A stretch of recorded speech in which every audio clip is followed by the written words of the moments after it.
Shalom, selamat malam semuanya. Kita sudah di seri ke-17 ya. Seri 17 kitab Yosua kita. Ini kok suaranya gember-gember ini ya. Nah, kata kunci kitab Yosua itu adalah kepemilikan ya. Temanya kepemilikan dari sebagian tanah Kanaan. Ya. Karena mereka sudah memiliki di sebelah timur. Nah, ayat kunci yang kita akan baca hari ini, Yosua pasal 1 ayat yang ke-8 ya. 2, 3. Janganlah engkau lupa memperkatakan kitab Taurat ini, tetapi renungkanlah itu siang dan malam, supaya engkau bertindak hati-hati sesuai dengan segala yang tertulis di dalamnya, sebab dengan demikian perjalananmu akan berhasil dan engkau akan beruntung. Amin. Nah, kita lihat ya bagannya ya. Kita sudah melewati kunjungan khusus, lalu operasi militer di wilayah tengah. Nah, sekarang kita masuk di operasi militer atau orang dalam bahasa Inggrisnya campaign ya. Kampanye militer, operasi militer di bagian selatan. Jadi hari ini kita khusus ya, operasi militer wilayah selatan pasal 9-10. Hari ini kita cuma belajar 6 ayat dari pasal 9 ya. Cerita tentang Gibeon, cerita dengan koalisi Amori yang melawan orang Gibeon dan orang Israel. Lalu sesudah itu kita belajar operasi militer di sebelah utara. Sambil mengingatkan kembali ya, yang terakhir kita sudah belajar di pasal 8. Sesudah kemenangan di Ai minggu kemarin terakhir kita belajar mereka pergi ke Sikem ya, ke tempat di sinilah ini tempat kota Sikem yang diapit oleh 2 bukit, Gunung Ebal dan Gunung Gerisim.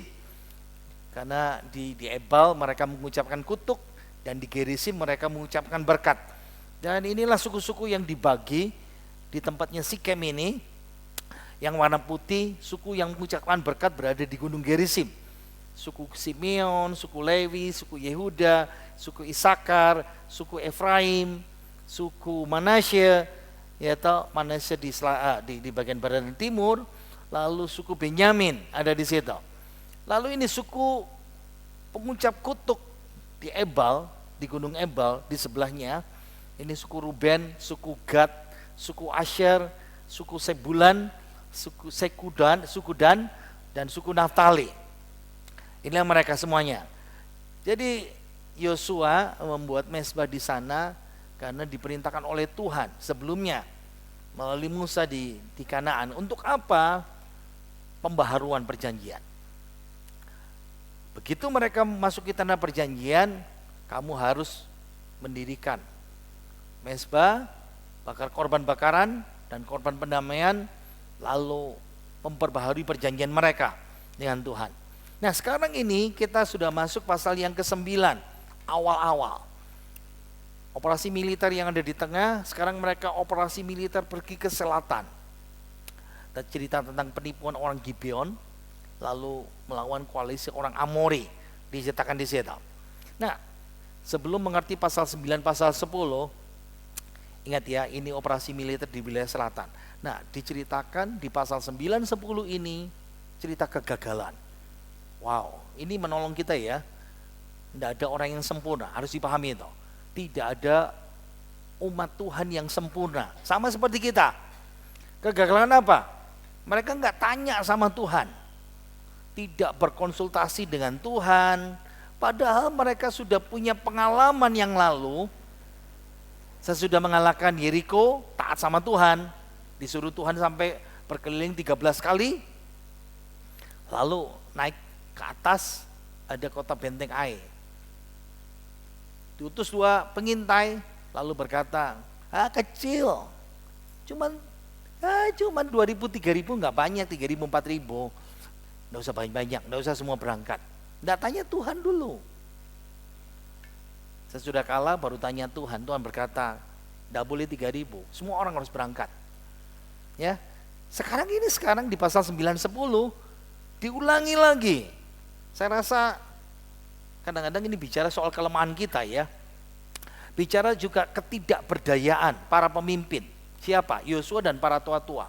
Enggak efektif, mereka begitu rentan sebagai pemimpin. Nah ini juga bicara tentang hidup kita ya. Enggak ada yang sempurna dalam kehidupan kita. Nah dua faktor ini, enggak konsultasi sama Tuhan, enggak tanya sama Tuhan, lalu kelemahannya manusia, micu krisis apa? Nah micu krisis bahwa bangsa Israel ditipu oleh Gideon. Hari ini yang kita pelajari ya. Nah bayangkan ini semua terjadi pada situasi yang paling tidak diharapkan. Bayangkan ya, kenapa saya keluarkan Sikem. Seolah-olah begini ya, mereka baru pulang dari Sikem, ngapain? Ngulangi perjanjian sama Tuhan. Kami mau setia, kami mau taat sama Tuhan, dengar firman Tuhan, dengar ucapan berkat, amin. Diberkatilah mereka yang mengenal Tuhan, berkatilah mereka yang gini, diberkatilah mereka, terkutuklah mereka yang tidak mengandalkan Tuhan, terkutuk. Baru ngomong, baru saja, baru dengar, baru baca. Pulang sekarang ke Gilgal. Masih sebagian hukum Taurat di kitab Ulangan ditulis, entah dipahat, entah pakai kapur. Tapi yang jelas mereka baca semuanya dan berkata, ya kami ngerti. Kalau kita sekarang enakan buka Alkitab dari HP kita. Mereka harus dengar, diem semuanya, dibacakan. Sekarang mereka bisa dengar lalu ditulis. Masih juga. Ini masa-masa seperti kemenangan rohani. Kayak kita ya, pulang KKR, pulang retreat, habis doa puasa, habis rohnya menyala-nyala, habis pelayanan. Itu saat-saat di mana saudara rentan. Nah, pahami itu ya. Saat-saat di mana kita rentan dan saat itulah iblis menyerang kita. Sama seperti Yesus ya. Dia naik ke atas gunung, dia berpuasa, dan saat itulah iblis menyerang. Nah, ingat ya, saat umat Allah berpikir bahwa mereka sudah berhasil. Wow, menang kampanye militer, menang hubungan dengan Tuhan. Dan kisah ini ada di 2 pasal, pasal 9, pasal 10. Kita belajar, mulai ayat 1. Ingat ya, hari ini 6 ayat saja, nggak banyak. Tapi panjang juga slide-nya ya, 61 slide. Oke, ayat 1, 2, 3. Ketika terdengar oleh raja-raja di sebelah barat Sungai Yordan, di pegunungan, di daerah bukit, dan sepanjang tepi pantai laut besar, sampai ke seberang gunung Libanon, yakni raja-raja orang Het, orang Amori, orang Kanaan, orang Feris, orang Hewi, dan orang Yebus, bergabunglah mereka dengan seia sekata untuk memerangi Yosua dan orang Israel. Ingat ya, ayat ini menolong kita. Sesudah Yosua mengalahkan Yeriko dan Ai, satu Kanaan heboh, rame. Dan ayat yang kita baca ini sekarang kita mulai mengerti. Jadi pasal 9 ini bicara mau tidak mau orang Israel terpaksa beraliansi dengan orang Gibeon. Kenapa? Karena mereka ditipu. Jadi kemenangan Israel atas Yeriko sama Ai, otomatis semua kerajaan di sekitarnya mulai kita harus bergabung seperti ini. Nah, berarti mereka tergugah ya, mesti bangkit, mau nak mau seperti ini. Nah, ini menolong kita membaca pasal 9, pasal 10, dipersiapkan. Oh, ini sekarang lagi mau kampanye militer, operasi militer di wilayah selatan lalu ke utara seperti itu. Nah, kita bilang aliansi militer musuh, raja-raja yang ketakutan. Tadi itu kita baca ya, dikelompokkan dalam 3 wilayah geografis. Daerah pegunungan tengah, lalu bicara Sevelah itu daerah lembah dataran ya, lalu pesisir. Nah, paling gampang yang seperti inilah. Ini ceritanya seperti ini. Daerah wilayah pegunungan tengah.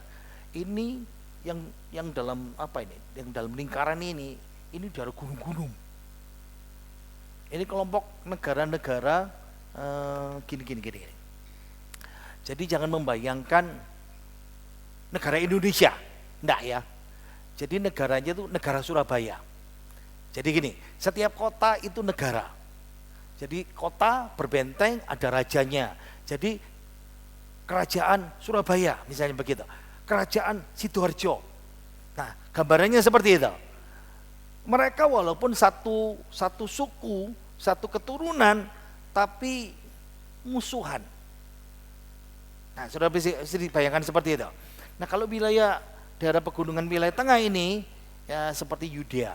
Nah, ini sekarang wilayah-wilayah yang sama, lagi bertengkar. Jadi mereka bertempur, mereka bergabung jadi satu. Wilayah pegunungan tengah ini, nah lihat ini ya, yang garis merah itu puncak-puncaknya. Jadi air itu mengalir ke sana, ke kiri dan ke kanan. Itu daerah pegunungan. Lalu ada wilayah yang di bawahnya, nah ini namanya Sevela, ya tahu, wilayah daratan atau bukit-bukit, lembah-lembah seperti itu. Kalau kita sekarang bilang Batu, Tretes, Prigen, nah itu wilayah-wilayah itu seperti itu, ya. Dataran rendah ini di wilayah bukit-bukit seperti ini. Jadi kalau kita lihat ini lembah dan bukit, biasanya orang bikin pertanian. Nah, walau wilayah pesisir, pinggir pantai semuanya, sepanjang ini pinggiran pantai semuanya seperti ini. Ya, kurkar ya, pasir berbatu, biasanya jadi ini nelayan atau ada sebagian pertanian seperti itu. Nah, yang luar biasa, kerajaannya banyak, tapi tidak bisa bersatu. Ingat ya, kayak ginilah. Negeri Kanaan itu ada beberapa kota, puluhan kota. Andai kata semua bersatu, habislah Israel, pasti seperti itu. Ada dua hal kenapa mereka tidak bisa bersatu jadi aliansi, ya, jadi sekutu. Di satu sisi Tuhan bikin perlindungan, itu pasti itu. Harus dipahami. Kenapa ini kalau diterapkan sama kita sendiri, orang Kristen minoritas, kok bisa kuat? Harus dipahami ya, ada Tuhan Yesus yang jaga kehidupan kita. Tapi sisi manusia, tanggung jawab kita, ini tanggung jawab. Kalau Yosua, tanggung jawabnya, Yosua strateginya berhasil. Dia membelah wilayah Kanaan dengan cara kerja keras ini ya, karena dia harus naik bukit yang terjal dulu. Pertama kali habis nyebrang kan menaklukkan Yeriko, lalu naik bukit yang paling susah dan kalahkan pertama, yang kedua Tuhan bikin menang di Ai. Jadi dia belah itu jadi dua bagian.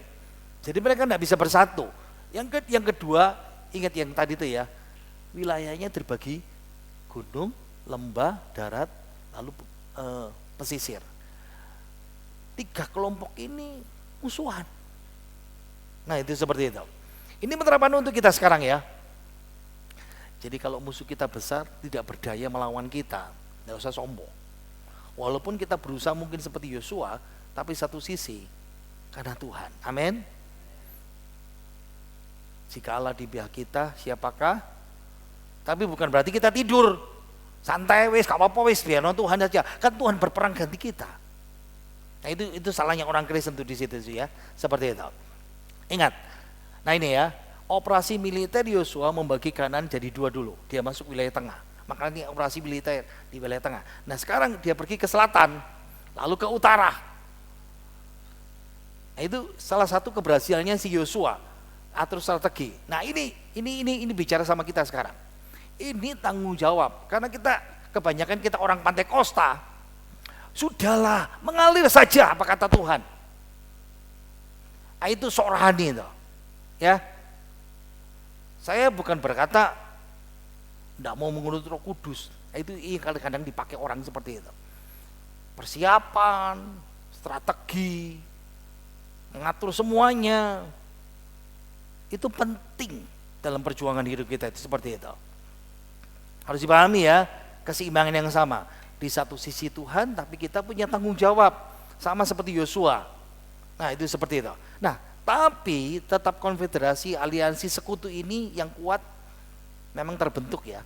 Di bagian selatan, sekarang nanti utara nanti. Nah dulu ingat ya, dulu kota-kota di Kanaan itu, seperti saya bilang ya, ini bukan kerajaan Jawa Timur, bukan. Ini kerajaan Surabaya, kerajaan Sidoarjo, kerajaan Mojokerto, kerajaan Krian, kerajaan Pacet. Nah seperti itulah. Nggak bisa satu. Surabaya, Sidoarjo ini perang. Surabaya, Mojokerto ini perang. Nggak cocok. Kenapa? Karena mau lebih besar. Tapi mereka gencatan senjata. Makanya selalu ada namanya musim perang. Musim perang itu bulan-bulan tertentu berangkat perang. Karena memperluas wilayah seperti itu. Tapi sekarang musuhnya cuma satu, Israel. Nah, saudara bisa sedikit membayangkan ya situasinya yang seperti itu. Musuhan tidak cocok. Tapi sekarang karena kepentingannya sama, bersatu. Kayak ginilah Indonesia 2024. Partai A, partai B, gak cocok semuanya. Bisa jadi satu, punya kepentingan yang sama, bisa paham ya? Karena wakilnya presiden atau presiden dan wakilnya seperti itu, atau aliansi dalam politik itu. Nah itu seperti itu. Ayat yang kedua, bergabunglah mereka dengan seia sekata. Itu terjemahan Alkitab kita, Perjanjian Baru. Ini sebetulnya dalam bahasa Ibraninya satu, dengan satu mulut. Berarti meminta dengan satu mulut, maksudnya raja ini mengutus utusannya kepada kerajaan ini. Ayo kita bergabung. Padahal musuhan, suka perang mereka. Atau mulut pedang, ujung pedang dengan perang ya. Atau mulut ke mulut, face to face. Idenya seperti itu. Nah bisa dibayangkan ya. Tapi tetap yang di wilayah pegunungan, yang lembah mungkin bisa cocok. Tapi kalau wilayah wilayah pesisir, nggak bisa gabung jadi satu. Itu dibikin Tuhan ya. Ayat 9, ayat 3, 2, 3. Tetapi ketika terdengar kepada penduduk negeri Gibeon apa yang dilakukan Yosua terhadap Yeriko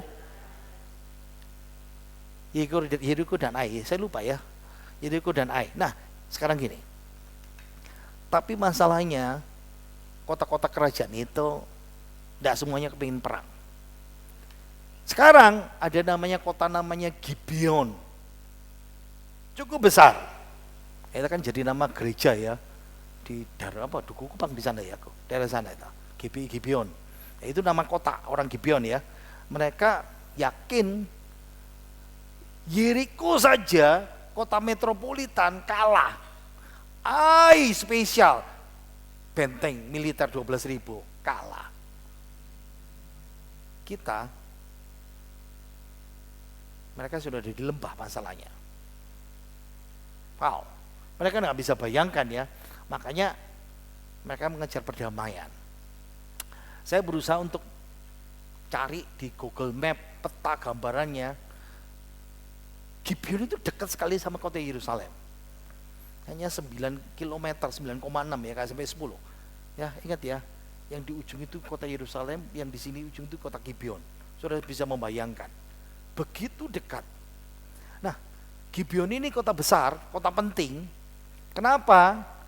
Satu kota ini dia memimpin sekutu, aliansi, konfederasi. Kota ini kota Gibeon, kota Kefira, kota Beerot, dan kota Kiryat Yearim. Jadi 3 kota lembah ini sudah dari awal sekutu. Makanya musuhan sama yang di belakang itu, yang di selatan itu ya. Yarmut, Lakis, Eglon. Nah, itu kota-kota lama yang seperti itu. Jadi mereka pikir-pikir gini, wow, kalau kita melawan orang Israel, habislah kita. Lalu apa yang mereka lakukan? 2, 3. Maka mereka pun bertindak dengan memakai akal. Mereka pergi menyediakan bekal, mengambil karung yang buruk-buruk untuk dimuatkan di atas keledai mereka, dan kirbat anggur yang buruk-buruk yang robek dan dijahit kembali, dan kasut yang buruk-buruk dan ditambal untuk dikenakan pada kaki mereka, dan pakaian yang buruk-buruk dikenakan oleh mereka, sedang segala roti bekal mereka telah kering, tinggallah remah-remah belaka. Demikianlah mereka pergi kepada Yosua ke tempat perkemahan di Gilgal. Berkatalah mereka kepadanya dan kepada orang-orang Israel itu, kami ini datang dari negeri jauh, maka sekarang ikatlah perjanjian dengan kami. Selesai sebetulnya yang kita pelajari, tapi tidak mau dipelajari ya satu persatu. Jadi orang Gibeon lalu satu kota itu sepakat, berarti sepakat juga dengan aliansi yang lain ya. Tapi kebanyakan banyak penafsir mengatakan hanya kota Gibeon saja. Mereka berunding, lalu gimana caranya supaya Israel tidak memusnahkan kita. Lalu yang kita baca tadi itu ya, mereka menyamar, mengirim utusan sebagai musafir yang lelah, letih, sudah melakukan perjalanan jauh, makanya pakai baju robek-robek ya. Nah bayangkan sekarang di perkemahan Israel yang di Gilgal itu, dekat sungai Yordan itu, tiba-tiba dari jauh omongan kecil aneh, ya utusan Gibeon yang menyamar ya, bawa kantong anggur yang tua, bertambal, kasutnya, sandalnya itu tipis, rusak, makanya kotor, kumal, sobek, roti mereka kering dan berjamur seperti itu. Nah kalau bicara minuman mereka ya, mereka bawa kirbat anggur yang buruk-buruk bahasa Indonesia ya, yang robek dan dijahit kembali. Kita kan sering dengar kirbat apa? Kirbat anggur, kantong anggur yang baru, kantong anggur yang lama. Kita kan pernah dengar kan? Nah, biasanya gini. Jadi orang di Timur Tengah kalau mereka panen anggur, nyimpennya di kantong kulit. Nah, kantong kulit itu dari apa biasanya? Tergantung ya, bisa domba, kebanyakan seperti itu. Nah domba itu dikulitin, nah setelah dikulitin mesti dibuang bulu-bulunya itu, dikerek ya, dibakar, dicukur semuanya, lalu dibalik, jadi bagian luar jadi bagian dalam, lalu dijahit sesuai dengan bentuk tangannya dan semuanya, bentuk lehernya. Lalu anggur yang baru itu disimpan di situ. Ingat ya, kenapa bawa itu? Karena mereka ini airnya, saudara dan saya, kita minum air kan dari air aqua. Saudara tidak minum aqua pun beli isi ulang kan, betul kan? Kita jarang sekali ambil dari keran dan direbus, ya karena kita takut dan punya duit juga kan sekarang kan begitu. Jadi nah, mereka dulu kan gak ada air yang seperti itu. Jadi anggur itu dipakai sebagai campuran air mereka supaya airnya bisa diminum. Ambil dari sumur, ambil dari perigi ya, ambil dari sungai, yang seperti itu. Dan itu pada Nah saat kantong anggurnya masih baru, kan baru bikin elastis. Tapi anggur di dalamnya lama-lama fermentasi, jadi wine itu lah. Itu yang membuat kantong kulitnya itu jadi tua, mulai retak-retak, mengembang. Makanya Yesus berkatakan, anggur yang baru tidak ditaruh di kantong yang kulit yang tua, kirbat yang tua. Karena memuai, sudah nggak bisa dipakai lagi. Jadi mereka menipu, cari kantong kulit yang sudah retak-retak itu supaya meyakinkan. Saya kasih contoh lah paling gampang. Ya ini kalau saudara sedikit bisa lihat ya, kantong kulit yang dipakai itu kan tersebar sampai di Asia Selatan ya, Asia Utara di sana. Saya lihat orang Mongol seperti itu. Nah ini ceritanya. Nah ini seperti ini. Nah lihat ya, ini binatang domba, kulitnya dibalik, lalu diisi anggur, lalu diikat seperti ini. Jadi kelihatan sekali Wow, orang baca lihat sudah, wah itu rata-rata sudah lama ini. Kalau masa modern kan kita sederhana ya, pakai tong kayu itu, kayu cedar, macam-macam ya. Sedikit intermezzo. Jadi ketika saya sedikit menyimpang, ketika ada namanya Injil Barnabas yang dipegang saudara kita, itu Injil yang paling betul. Nah, anggurnya diambil dari tong, berarti tahun 1400-an ya. Kalau pada zaman perjanjian baru, zamannya Tuhan Yesus, anggur itu disimpan di sini, kantong kulit. Jadi kalau dibaca saja Injil Barnabas ngawur sudah, karena ceritanya bukan setting zaman itu Alkitab. Nah, misalnya Yesus naik kapal dan mendarat di Nazaret, ngawur. Nazaret itu tuh bukit, ya, tidak ada laut danau di pinggir danau Galilea, tidak ada seperti itu. Itu ceritanya ngawur semuanya itu. Dari cerita apa geografinya ngawur-ngawur semuanya. Oke, saya balik lagi. Nah, penipuan Gibeon ya, bawa karung usang di atas keledai ya. Karung-karung biasanya bawa perbekalan. Nah, biasanya juga ditenun dari bulu-bulu binatang seperti itu. Sekarang bicara sandalnya ya. Jadi saudara bisa membayangkan literatur kuno, arkeologi kuno, sandal kalau dia orang kaya pakai kulit binatang, ya. Atau kalau orang miskin ambil daun palem. Waduh, saudara bayangkan ya, kalau kita daun palem kan seperti daun kelapa itu ya. Ya kalau ya pasti nggak bisa tahan lama, tapi paling lama umum itu batang papirus. Nah, saudara lihat yang modelnya kayak gitu tuh. Kayak apa rasanya? Kayak keset gitu loh. Cobaan pakai sandal pakai model keset gitu. Nah, papirus itu saya sedikit mejeng saudara ya. Nah, itu papirus itu batang papirus yang saya pegang itu seperti itu. Nah, yang di sana itu papirus yang di pinggir-pinggir kayak gelaga-gelaga tinggi tuh. Itu dibelah lalu dikeringkan, dibentuk-bentuk dianyam-anyam jadi gini. Nah, itu seperti ini ya. Jadi kalau Musa ditaruh di tebah dalam bahasa Ibrani ya, itu sama seperti papirus itu di model kapal seperti itu. Lalu sekarang bicara roti, rotinya hancur. Memang hancur bisa beremah-remah, dalam bahasa Ibrani bisa titik-titik, berarti berjamur. Wow, supaya meyakinkan ya. Tapi bagi saya itu tidak meyakinkan. Kenapa? Bajunya hancur, sandalnya hancur, itu butuh bertahun-tahun. Tapi kalau roti berjamur, ini seminggu ini. Paham ya? Tapi bagi Israel kan sederhana ya. Orang pada masa itu tiap hari harus bikin roti. Roti itu tepung, dikasih minyak, dikasih air, lalu diadon, dibentuk lingkaran, lalu dibakar. Nah, seperti itu ya. Seperti ini. Jadi dimasukkan, lalu keluar, dimakan seperti itu. Nah, saudara bisa membayangkan rombongan kecil penipu ini melewati pasukan jaga yang di Gilgal. Izin ketemu sama Yosua.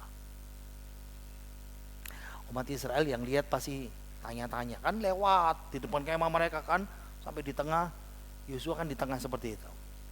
Ini siapa ini? Dari mana ini? Ada apa ini? Dan jawaban tipuan yang matang direncanakan mereka, kami dari negeri yang jauh, mau bikin perjanjian damai. Nah, ini menolong ya. Mereka dari negeri yang jauh, dan itu sebabnya diterima.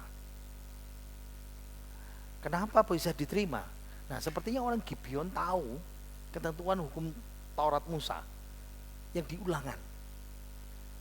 Musa sudah bilang kalau ada dari negeri jauh mau berdamai diterima, kecuali itu dari 7 bangsa.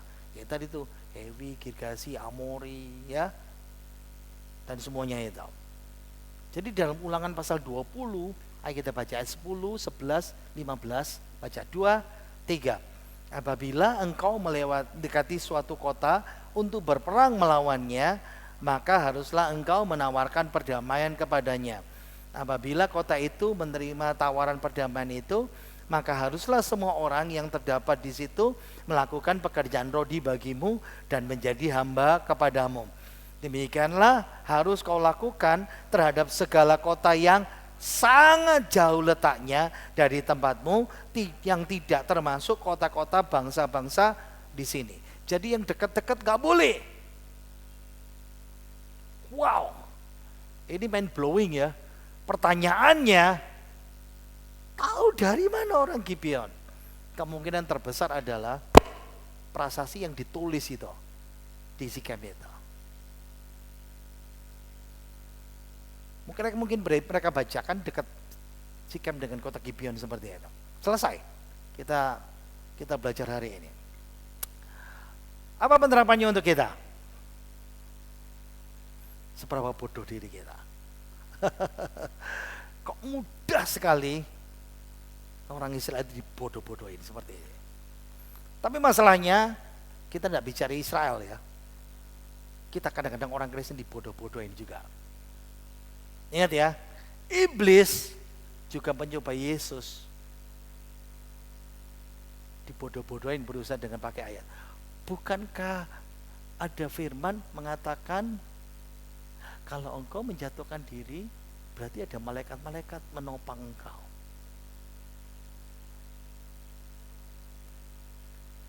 Dan itu sebabnya Tuhan Yesus bicara sama kita hari ini ya.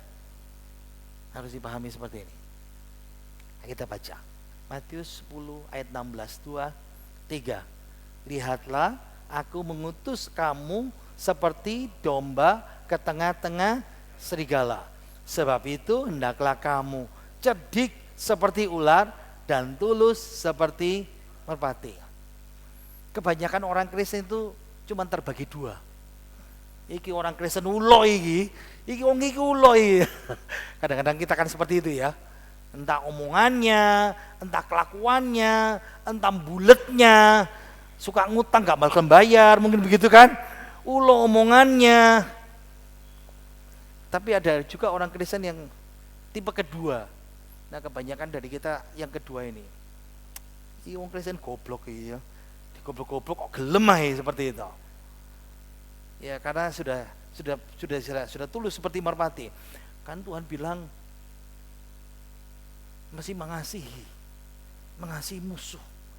Ya benar mengasihi musuh, tapi bukan digoblok-goblok seperti itu. Banyak orang Kristen ditipu ya.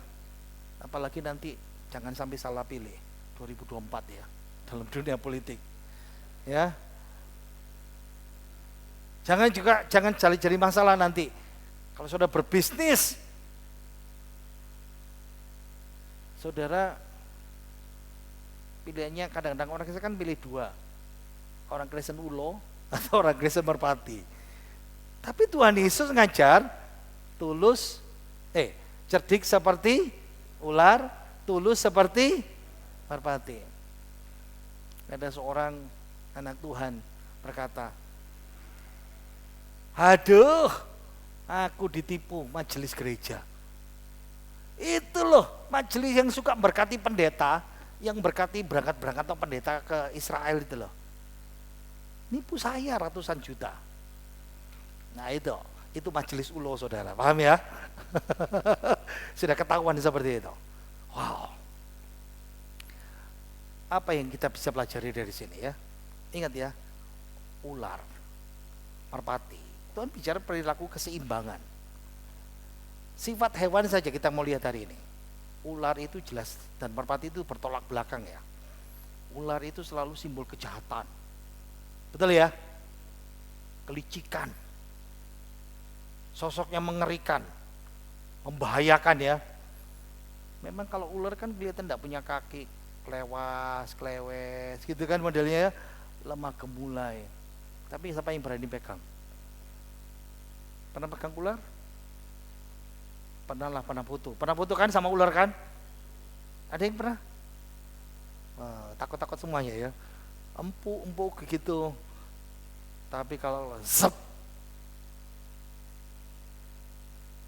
mematikan. Makanya kan disebut ular. Tapi kebalikan merpati. Merpati itu makanya disebut merpati putih. Wah, sok suci gitu ya. Jinak, tidak ada kesan menakutkan. Merpati itu tidak pernah punya syakwa sangka ya, sama siapapun. Saudara duduk, ada merpati, saudara kasih beras saja, merpati itu dekat sama saudara. Kalau kita jahat ditekep cep, gitu ya, jadi burung dara goreng. Betul ya? Makanya merpati itu paling banyak dipakai untuk sirkus, sulap, disembunyikan di topi. Coba kalau tikus, umak-umak saudara ya, betul ya? Dia main merpati itu dalam kotak. Ini pertunjukan kelima, wis setengah jam dalam kotak hitam, gak umek kayak. Dikeluarin set, wah hebat. Makanya Tuhan berkata hal yang sederhana buat kita. Jangan jadi orang Kristen yang gampang dibodoh-bodohi, tapi jangan jadi juga Kristen ular seperti itu ya. Dituntut seimbang. Kalau mau bicara kecerdikan, jangan jadi merpati, jadilah seperti ular. Tapi ketulusan hati kita seperti merpati.